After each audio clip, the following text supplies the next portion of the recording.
To finish this week's topics, I want to make sure you know what these tools are for.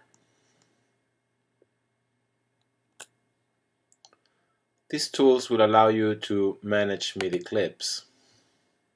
You know that the pointer tool will allow you to select, shift click to do partial selections, or also click and drag. The pencil tool, which you can access by clicking here or pressing your W key,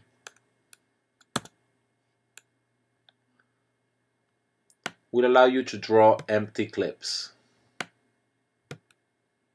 What is the advantage of having empty MIDI clips? Well, if you turn into edit mode, let me close the tool window there. This is my empty clip. Now I can manually draw notes here, again with my pencil tool.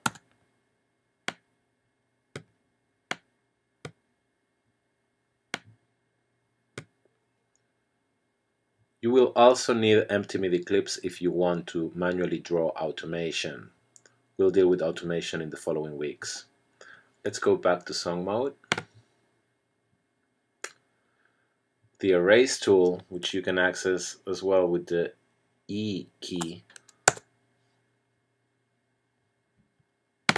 will delete clips. There's no difference between the erase tool and using your pointer tool and hitting delete. Razor tool, which you can access by pressing the R key, is going to split clips. As a matter of fact, you can click and drag with the razor tool and there cut a whole section that later on you can move or copy with your pointer tool.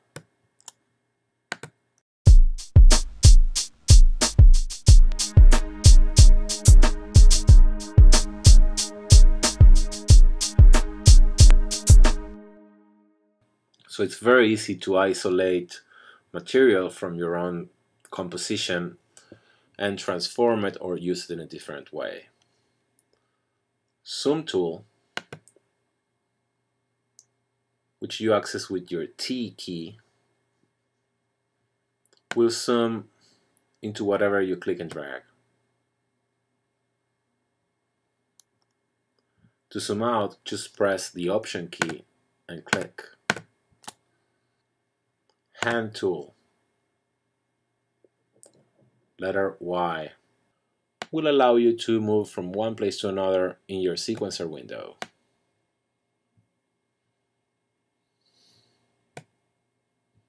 Let me zoom in a little bit. And let's take a look to this, the grid section. Snap to grid is on this button with a magnet right there. When the snap to grid button is on, all of the movements or copying of clips that you're going to see, they're going to snap to a grid. Look how this is snapping to bars, number 20, 21, 22, and so forth. You can set the grid to different values. For example, let's go for quarter notes, the smallest subdivision. Now my clip is moving in quarter notes. 16 notes. You can also see visually the grid map that is now displaying smallest subdivisions, these lines here. If you want to totally override the grid, just deactivate it by pressing this button. And now your clips are going to move wherever you drag them without snapping to anything. You can of course move MIDI data from one track into another track. Let's listen to this bass clip.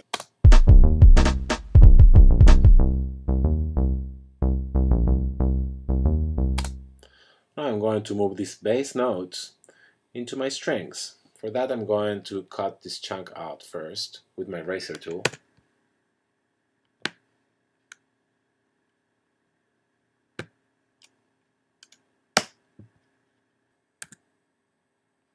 And let's get rid of this.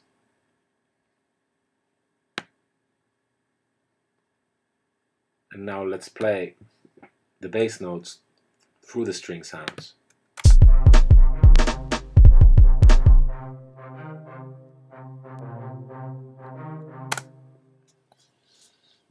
So being able to interchange MIDI data from one track into the other will allow you to double parts, change your sounds very easily. Of course, you can also copy MIDI data from one track to the other.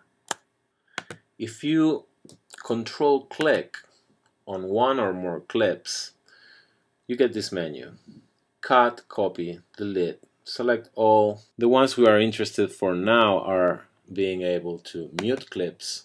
So this clip won't sound. It will still be there, but it will be muted. Control click again. Add labels to clips will allow you to name a clip. Organizational purposes. Control click again. Clip color. This is very useful. You can choose different colors for different clips or selection of clips.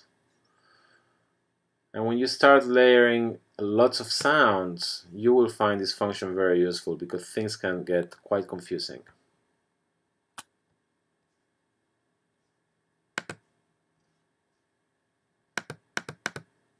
Remember that here in the transport bar, you have your click settings, tempo, that's the speed, time signature, of course it's going to be most of the times on 4/4, but you can also use any type of time signature that you want.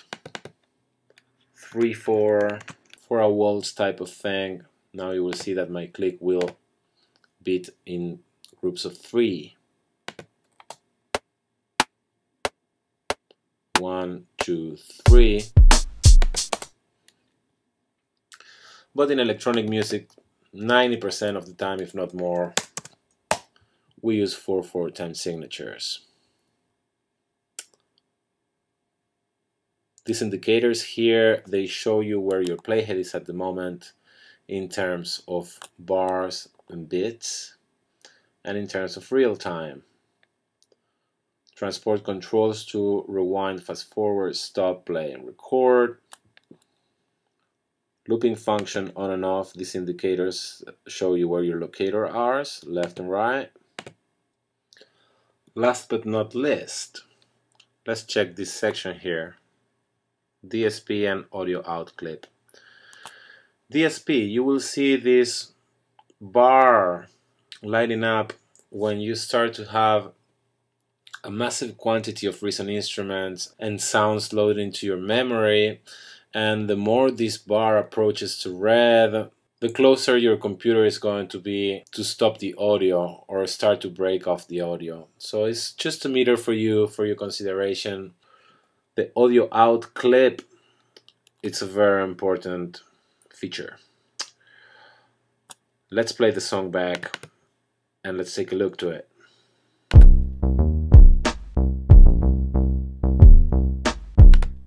When you see that red light, that's a bad red light. It means that your output is distorting, that your levels are too high. In this case, I raised my levels on purpose so this will occur. Bottom line, you have to go to your mixer and adjust your volumes. In the mixer, this is my master level. Of course, if I take this down, it's going to take care of the problem. But that's not really the right way of doing it. You have to leave this master level at 100 every time, because that is the equivalent to 0 dB and is the master output on which you want to mix. What you will have to do is to bring down all of your instruments until you don't have the audio out clip light anymore.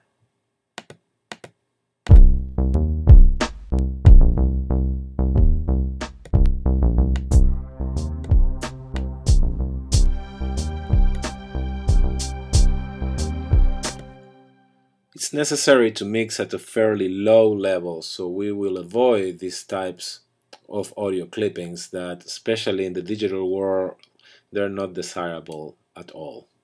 And that's all we need at the moment to get started with your first assignment.